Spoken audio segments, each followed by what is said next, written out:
많은 분들이 건강하실 때 또 미리 사전에 유언장 위를 많이 만들어 놓으신 것으로 제가 알고 있습니다. 뭐 유언장을 공증까지는 못 받았더라도 내가 남겨야 될 얘기들 이렇게 다 글로 남겨 놓으신 분들이 많은데, 저도 얼마 전에 유언을 내가 남기면 무엇을 남겨야 될까 좀 진지하게 고민을 해본 적이 있습니다. 그래서 이렇게 몇 번을 써보니까 이 생각보다 쉬운 게 아니더라고요. 굉장히 어렵더라고요. 이걸 뭘 어떻게 정리를 짧게 정리를 할 수 있을까?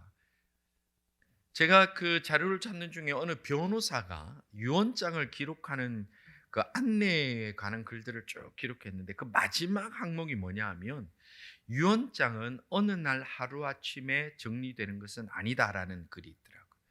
왜냐하면 유언장이라는 것은, 내가 마지막 남기는 말이라는 것은 내가 살아온 모든 세월과 생각과 마음과 의지와 바람들을 집약해서 축약해서 가장 중요한 말로 만들어내는 것이 유언장이기 때문에, 그래서 참 많은 고민이 필요하고 정리가 필요한 것이 유언장입니다. 그렇기 때문에 이게 짧지만 이 문장은 굉장히, 이것은 강력한 힘이 있고 중요한 메시지를 담고 있습니다. 우리가 오늘 읽은 이 본문 마태복음 이 마지막 부분, 마태복음 28장 16절에서 마지막 부분은 어떻게 보면 일면 예수님의 유언장과 같은 내용이라고 볼 수가 있습니다. 예수님께서 공생의 3년을 지나셨습니다. 그리고 십자가에서 우리 모두 죄를 짊어지시고 그렇게 비참하게 돌아가셨습니다. 그리고 3일 만에 부활하셨습니다. 그리고 이제 승천하실 때가 되어서, 이제 사명을 다 마치시고 하나님 나라 가실 때가 되어서 예수님께서 그 제자들을 향하여 마지막 그의 모든 사역과 삶의 그 결과적으로 축약된 하나님의 마음, 예수 그리스도의 그 마음을 말씀해 주시고 있는 것이 오늘 본문의 내용입니다. 그래서 이 본문의 내용은 예수님께서 우리에게 마지막 남기시고자 하시는 가장 핵심되는 얘기고, 가장 짧지만 아주 파워풀하고 강력한 메시지가 오늘 이 본문의 말씀입니다. 예수님께서 최종적으로 정리하여서 축약해서 예수님의 마음을 가득 담아서 주신 유언과 같은 이 말씀이 무엇인가? 오늘 보면 19절 20절은 이렇게 말씀합니다. 그러므로 너희는 가서 모든 민족을 제자로 삼아 아버지와 아들과 성령의 이름으로 세례를 베풀고 내가 너희에게 분부한 모든 것을 가르쳐 지키게 하라. 볼지어다 내가 세상 끝날까지 너희와 항상 함께 있으리라 하시니라. 아멘. 이게 예수님께서 모든 공생애를 마치시고 마지막에 우리에게 남겨주신, 제자들에게 남겨주신 마지막 그 축약된 말씀이 바로 이 본문의 말씀입니다. 저는 마태복음이 기가 막힌 것 중에 하나가 이 예수님의 이 마지막 말씀을 하시니라고 딱 끝나고 마태복음이 끝나버려요. 더 이상 얘기를 하지 않아요.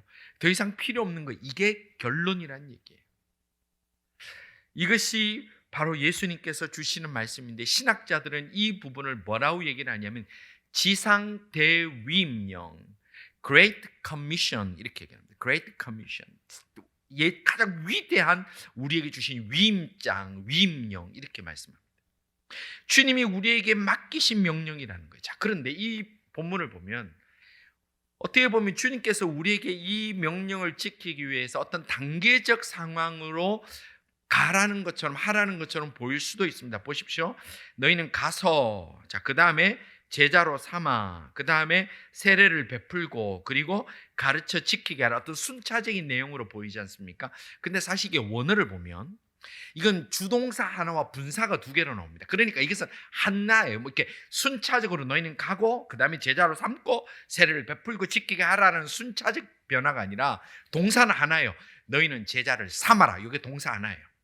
그리고 제자를 삼는데 여기에 대한 분사가 두 개인데, 그게 뭐냐면 세례를 주는 것과 가르쳐 지키게 하는 거예요. 그러니까 예수님께서 우리에게 주신 그 마지막 명령의 핵심은 뭡니까? 너희는 가서 제자를 삼아라 이거예요. 너희는 가서 제자를 삼아. 누구 제자요? 그리스도의 제자를 삼아라는 거예요. 우리가 교회에서, 저는 종종 봅니다만, 우리 교회는 아닙니다만 깜짝 놀라는 게, 교회에서 제자훈련팀에 있는 분이거나 또 심지어 어떤 교육자들도 뭐라 얘기를 하냐, 저 사람 내 제자라고, 저 사람은 내 제자라고. 여러분들 지금 예수님께서 말하는 것은 우리의 제자를 만들라는 것이 아닙니다. 우리가 뭐 자격이 있다 우리의 제자를 만듭니까? 지금 이 제자는 그리스도의 제자를 만들라는 얘기예요. 그래서 주님께서 우리에게 주신 대명령, 대위임령은 뭐냐면 나의 제자를 만들어라. 그럼 그 제자를 만드는 것이 무엇이냐? 세례를 주는 것과 그리고 가르쳐 지키게 만드는 것이 함께 이루어지는 것이 예수님의 제자를 만드는 것이라는 거예요. 제자를 삼는 궁극적인, 예수님께서 궁극적으로 제자를 삼는 궁극적인 목적은 뭐냐면 바로 예수님의 명령을 감당하도록, 예수님께서 주신 사명을 함께 감당하고 치고 나아가기 위하여 주의 백성 만들어라는 것이 예수님의 그 모든 공생애와 죽으심과 부활과 승천의 핵심 단어 요약이라는 겁니다. 이것이 바로 그리스도인들이 결코 잊어서는 안 되는 사명이고 의무입니다. 자, 그런데 저는 이 말씀 보면서 하나 아쉬운 것이 있어요. 자, 예수님께서 이제 마지막 말씀을 하실 것 같으면 이왕이면 좀 많은 사람들 앞에서 하셨으면 더 좋지 않았겠느냐라는 생각을 해봅니다. 그리고 이건 저의 어리석은 생각인데, 좀 마지막 이제 승천하시기 전이면 이왕 오병이의 기적을 행하셨지 않습니까? 그런 오병이의 기적 같은 거 한 번 좀 마지막에 한 번 더 하셔가지고 사람들 좀 새까맣게 불러 모아가지고 있는 데서 오병이의 기적도 좀 베푸시고, 그 다음에 여러분들 뮤지컬 갈라쇼 아시죠? 좋은 뮤지컬 때 핵심만 뽑아서 하는 것처럼 예수님 사역에 갈라쇼를 한번 하는 거예요. 죽은 사람도 살리고 문둥병자도 살리고 아픈 자도 살리고 사람들 회개시키고, 그 사람들 모아서 한번 그거 쫙 집약해서 하면 그 사람들이 얼마나 놀라겠어요. 이제 부활하신 주님까지 봤으니까. 그러면 그 허다한 무리 가운데 쫙 모으신 다음에 내가 너희에게 명령하노니 너희는 가서 제자를 삼아 세례를 베풀고 가르쳐 지켜서 나의 백성 만들어라. 그러면 얼마나 좋았을까? 저만 그래 생각하나 봐요. 근데 오늘 성경에 보니까 누구에게 지금 얘기를 했습니까? 오늘 본문은 딱 남은 11명의 제자 앞에 얘기를 하셨습니다. 16절입니다. 16절에 보면 11제자가 갈릴리에 가서 예수께서 지시한 산에 이르러 11명의 제자만 얘기해요. 너무 아쉬워요. 이 위대한 명령을 왜 11명의 제자에게만 하셨을까? 이것이 오늘 우리에게 주시는 굉장히 중요한 메시지가 있습니다. 예수님은 공생애 가운데 수많은 사람들이 주변에 있었습니다. 예수님이 치유를 보기 위해서 수많은 사람들이 몰려들었습니다. 예수님이 지나가시는 길에 만나기 위해서 수많은 사람이 몰려들어서 보이지 않으니까 키가 작은 사람은 뽕나무 위에 올라갑니다. 무등도 탑니다. 그렇게 많은 사람들이 있었는데 예수님의 공생에 우리가 주목하고 보는 것은, 예수님의 관심은 모여있는 허다한 많은 사람이 아니라 예수님은 처음부터 끝까지 예수님의 관심은 제자들에게 있었다는 거예요. 모여있는 수많은 군중이 아니라 제자들에게 예수님의 모든 관심이 집중되어 있었다는 겁니다. 여러분들 마태복음 16장에 보면 베드로의 위대한 고백이 나옵니다. 예수님께서 이 고백을 들으셨을 때 베드로가 이렇게 고백했죠. 주는 그리스도시요 살아계신 하나님의 아들이십니다. 이 고백 앞에 무슨 사건이 있었냐면 오병이의 기적이 사건이 있었어요.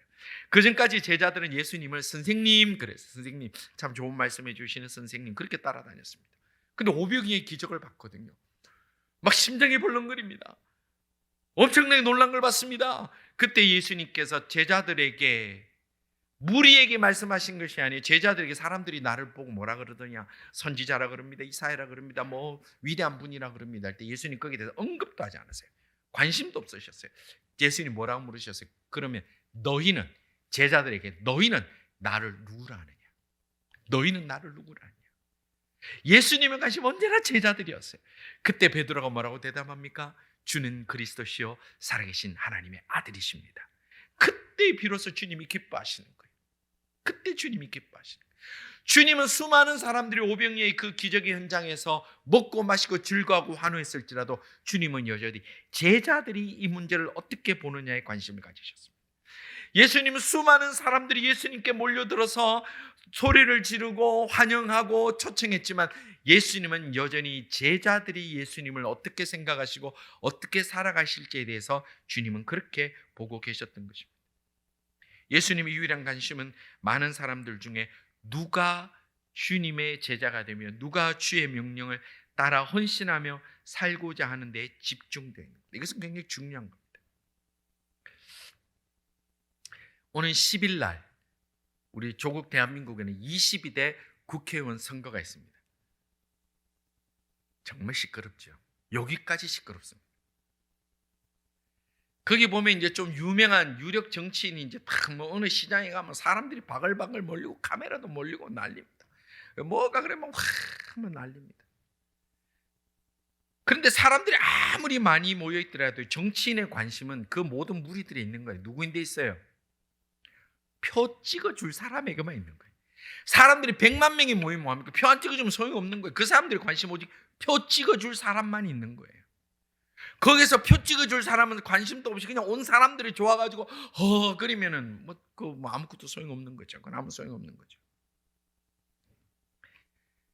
오늘 이 시대에 아무리 많은 사람이 교회에 모여 있고, 이 시대에 아무리 많은 사람들이 함께 찬송을 하고 예배 자리에 앉아 있고, 아무리 좋은 시설과 조명과 찬양과 좋은 프로그램으로 교회라는 이름 안에 사람들이 모여 있을지라도 그들이 예수 그리스도를 온전히 고백하지 못하고 제자된 삶을 살지 못한다면 1000만 명이 있어봐야 그것이 무슨 소용이 있으며 주님이 관심이 없다라는 거예요.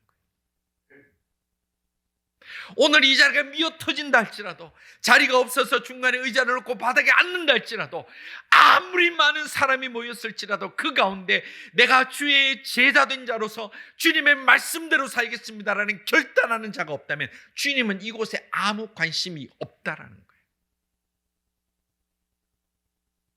이것은 중요한 원리입니다. 주님은 그 많은 사람들이 몰려다니며 그 많은 사람들이 모였지만 주님은 오직 제자들에게 말씀하시면서 너희 11명이 변화가 되면 세상을 바꿀 수 있다라고 말씀하시는 거예요. 이왕이면 저 욕심 같았으면 오병이의 기적 뭐 그거 한 번 하셨는데 2번, 3번 하는 거 어렵지도 않는데 그거 좀 하시고 좀 더 살려주시고 좀 더 역사하시면 더 좋아서 수많은 사람들 앞에, 군중들 앞에 큰 광장에서 한 번 하시면 더 좋았을 텐데 주님은 그렇게 하지 않아요. 왜? 사람들은 기적과 이적과 증거를 보기를 원하는 사람들은 제자가 되기 어렵기 때문에 그 남은 11제자를 부르십니다. 그리고 그들에게 너희 11명이 세상을 바꿀 수 있다. 너희 11명이 참 제자로서 너희들이 가서 제자를 삼아 세례를 주고 땅끝까지 이르러 내 증인이 되고 내 유다와 사마리아와 땅끝까지 이르러 나의 복음을 전한다면 이 세상은 반드시 변하게 될 것이다. 주님이 그렇게 말씀하십니다. 미국의 유명한 철학자 에머슨이라는 분이 나라를 바꾸는 혁명도 한 사람의 마음속에서 시작된다. 유명한 얘기지 않습니까? 제가 쿠바 혁명 때 얘기하는데 피델 카스트로가 멕시코에서 만났던 그 동지들과 함께 배를 타고 쿠바로 들어갔지만 다 실패해가지고 산속에 딱 12명이 숨어 들어가요. 근데 그 12명이 체 게바라와 함께 모인 그 12명이 결국은 몇 년 만에 총 한 방 쏘지 않고 하바나로 입성해 들어가요. 그 가슴에 진정한 혁명을 품는, 세상의 가치관과 세상의 이데올로기를 품은 사람도 나라를 뒤집어 엎고 세상을 바꾸는데 복음이라는 살아있는 그 말씀, 두나미스, 그 복음의 폭발력을 가진 사람들이 진심으로 제자된 자들이 있다면 세상을 바꾸는 것은 충분히 가능했고 지금까지도 그렇게 해왔고 로마가 굴복했고 오늘 우리가 예수를 믿고 있는 것이다. 오늘 우리 가운데 교회를 나오는 교인이 아니라 성경을 아는 그런 지식인이 아니라 내가 그리스도의 제자로 살겠습니다라고 고백하는 자들이 과연 얼마나 있을까? 오늘 우리 가운데 최소한 11명, 12명만 있더라도 오늘 하나님께서 우리 교회를 통해서, 오늘 우리 공동체를 통해서 이 시대에 놀라운 역사를 이루고도 남음이 있는 줄 확실히 믿습니다. 신동엽 시인의 껍데기는 가라는 시가 있습니다. 껍데기 쭉정이가 수만큼 산처럼 모여서 봐야 그 속에 핵심이 되는 제자가 없다면 그것이 무슨 의미가 있냐? 그게 무슨 의미가 있냐? 오늘 예수님의 명령을 받고 그 말씀대로 무장되어 있으면 못할 것이 없다라는 확실히 믿는 그 믿음과 소망 가운데 함께하는 우리 믿음의 공동체가 있을 때에 하나님의 놀라운 역사가 우리 가운데 일어나게 될 줄로 확실히 믿으시는 헌신된 그리스도의 제자들 다 되시기를 주님의 이름으로 축원합니다. 교인은 많습니다. 주님은 우리 제자를 찾으십니다. 교회를 다니는 사람은 지금도 수많은 곳에 있습니다. 교회도 너무너무 많습니다. 제자를 찾습니다. 자, 그러면 주님께서 자, 너희들만 변화가 되면 세상 다 역사가 일어난다. 그렇게 말씀하신 근거가 뭘까요? 무엇을 근거로? 그냥 마음만 결심하면 다 되나요? 그 근거가 뭘까요? 오늘 읽은 보면 요 앞에 18절에 보면 이 그러므로라고 시작했던 그 앞에 있는 보면 내용이 이렇게 말씀합니다. 18절에 예수께서 나와 말씀하여 이르시되 하늘과 땅의 모든 권세를 내게 주셨으니 그랬어요. 참, 이 세상을 모든 것이 제자된 자들이 복음으로 바꿀 수 있다고 말씀하신 그 근거가 뭐냐면 하늘과 땅의 모든 권세가 내게 있다. 주님께 있다라는 거예요. 주님께 있다는 거예요. 천지의 모든 권세와 파워가 내게 있다라는 거예요. 그렇기 때문에 나를 진심으로 믿고 따르고 제자된 자들이 그 복음을 들고 나가면 역사가 일어난다라는 거예요. 뭐 아무것도 아닌데 가서 뭐 하라는 게 아니잖아요. 하늘과 땅의 모든 권세가 예수님께 있다는 겁니다. 여러분들 믿으십니까? 믿으십니까? 세상에 아무리 강력한 힘을 가진 그런 권세를 가진 자라도, 아무리 대단한 힘을 의지한 자라도 예수 그리스도의 그 이름 앞에 아무것도 아니고 주님께서 하늘과 땅의 모든 권세를 가지신 분인 줄 확실히 믿고 그 믿음에 의지하여 나가는 그리스도의 제자들 다 되시기를 주님의 이름으로 축원합니다. 세상에 겁날 게 뭐죠? 주님이 우리와 함께 하시네. 하늘과 땅의 권세를 가지셨는데, 주님이 그뿐만 얘기하시는 것이 아니라 자, 권세를 가지셨는데, 자, 나는 권세가 있는데 너희들 해봐라 그러셨나요? 오늘 20절 하반절에 보면 마지막에 뭐라고 말씀하셨습니까? 볼지어다. 볼지어다는 주의 환기예요. 확신 얘기예요. 볼지어다 내가 세상 끝날까지 너희와 항상 함께 있으리라 하시니라. 아멘. 자, 볼지어다 내가 누구예요? 하늘과 땅의 모든 권세를 가진 내가 세상 끝날까지, 종말까지, 마지막 우리의 죽음의 자리까지 너희와, 이 너희는 누굽니까? 제자들과 어떻게 항상 방학도 없이 휴가도 없이 낮밤이 없이 항상 함께 있으리라. 주님이 그렇게 말씀하셨다라는 거예요. 다시 한번 여쭙습니다. 여러분들 그리스도의 제자라고 생각하십니까? 그러면 하늘과 땅의 권세를 가지신 우리 하나님께서 세상 끝날까지 항상 우리와 함께 하심을 믿고 담대하고 자랑스러운 그리스도인으로 살아갈 수 있는 하나님의 사람들 다 되시기를 주님의 이름으로 축원합니다. 예수 믿는 사람은 째째하지 않아요. 하다못해 한국의 유명한 대기업 다닌 사람도요, 어디 가서 쫄지 않아요. 삼성그룹 회사 배지 달고 다니는 사람들은요, 어디 가서든지 기죽지 않아요. 왜냐하면 내가 거기에 소속돼 있으니까. 근데 우리가 하나님 앞에 소속돼 있고 하늘과 땅의 권세를 가지신 분이 끝날까지 항상 나와 함께 하시겠다는데, 우리가 예수 믿는 자로 왜 세상에 향하여 그렇게 기가 죽고 왜 세상을 향하여 우리가 그리스도인인 것을 밝히지 못하고 사느냐는 거예요. 그런 사람들이 이순신형 그리스도인이라고 그러죠. 나의 죽음을 알리지 말라죠. 내가 교회 다니는 것을 알리지 말라. 그거는 영혼이 아니라 그거는 아무것도 아니죠.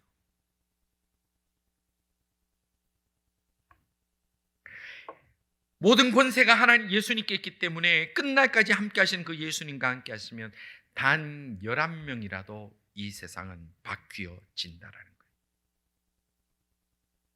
우리 YCM들, 우리 젊은이들, 우리가 정말 그리스도의 제자가 되고 믿음을 하나 되면 이 땅의 젊은이의 문화가 확실히 바뀌어질 줄로 저는 확실히 믿습니다.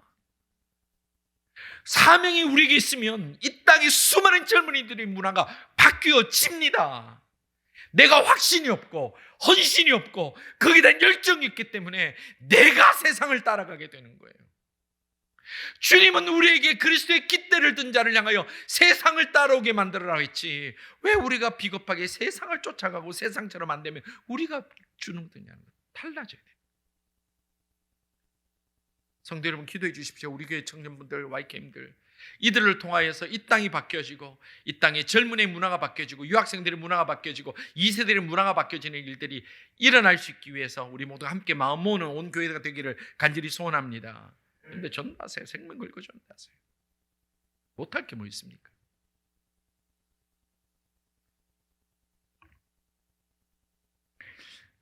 어젯밤 늦게 저에게 카카오톡 문자가 하나 친구에게 왔어요. 중고등부를 같이 다녔던 친구인데 오랜만에 문자가 왔어요. 근데 이 친구가 제대를 하고 이단인 구원파에 빠졌거든요. 그래서 만나서 예전에 참 많이 얘기도 하고 같이 울기도 했는데 안 되더라고요.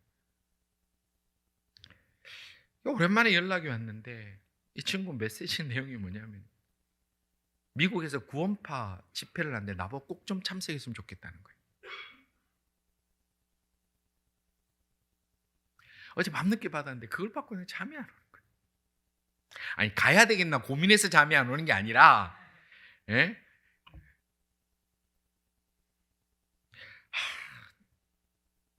나는 얘 친구가 그리웠는데 그 세월이 지나고 나서 오랜 세월이 지나서 다시 연락한 것이 결국은 내가 구원파가 되기를 그 친구가 너무 바라고 원하고 기도하는 거예요.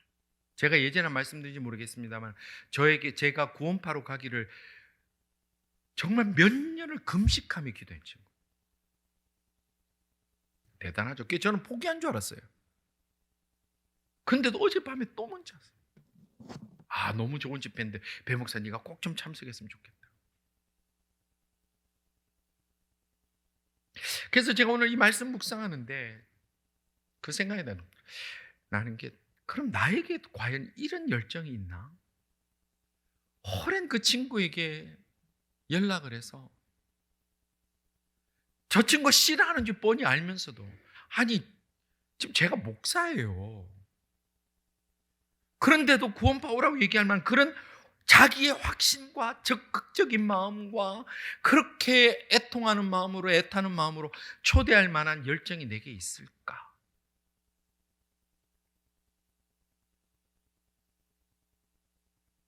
성도 여러분, 우리가 가진 이 복음의 가치는 어떤 상황에 따라 저 사람이 싫어하면 내가 뒤로 물러설 수 있는 그런 상황 가변적인 것이 아닙니다.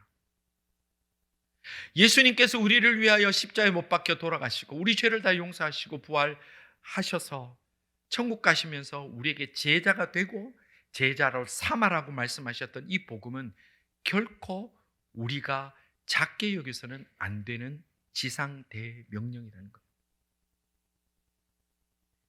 심지어 우리가 이단도 아니고 사이비도 아닌데 말씀 중심의 개혁주의 교회에 그 보수 신앙을 가진 우리들이 왜 전도하지 못할까요? 왜 이런 열정이 없을까요? 그것은 우리에게 문제가 있는 겁니다. 저 사람 감정 건드리지 않기 위해서 저 사람 불편할까 봐 복음을 제시하지 못한다. 그것은 주님이 우리를 부르신 목적과 너무 멀어진다는 거예요.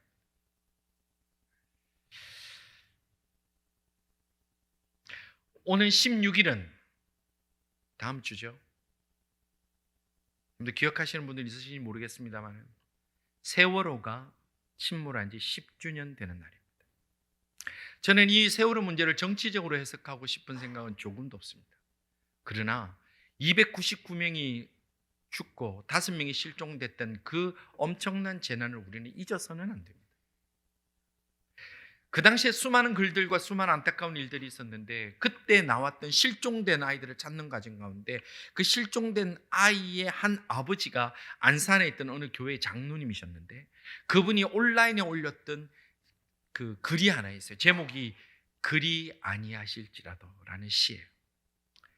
잠깐 제가 읽어드리면 지금 아들이 지금 못 찾고 있는 시신도 못 찾고 있는 상황에 쓰는 글이에요.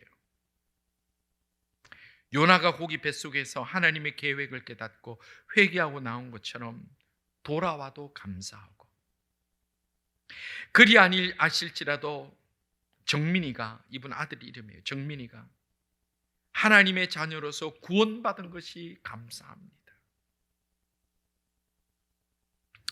이번 일로 통하여 하나님의 모든 백성들이 생사화복의 주권이 하나님께 있음을 항상 고백하고 우리의 생명이 영원하지 않음을 인식하고 잠시 있다가는 나그네 인생, 하나님 계획 속에서 말씀과 기도의 현장, 오직 예수 그리스도, 오직 복음으로, 오직 전도자의 삶을 살기로 기도합니다. 사랑하는 그 아들이 김정민이라는 아들인데 수학여행 간다고 기분 좋게 갔는데 시신도 못 찾고 있을 때 이 장로님 된 아버지가 이 글을 온라인에 올렸어요. 요나가 뱃속에 있었던 것은 3일 만에 살아와줘도 감사하고 그리 아니하실지라도 그가 구원받은 것 하나님 감사합니다. 이번 일로 통해서 하나님께 생사복이 다 달려있음을 고백합니다. 그리고 우리의 생명이 살아가는 동안에 오직 전도자의 삶을 살기로 기도합니다.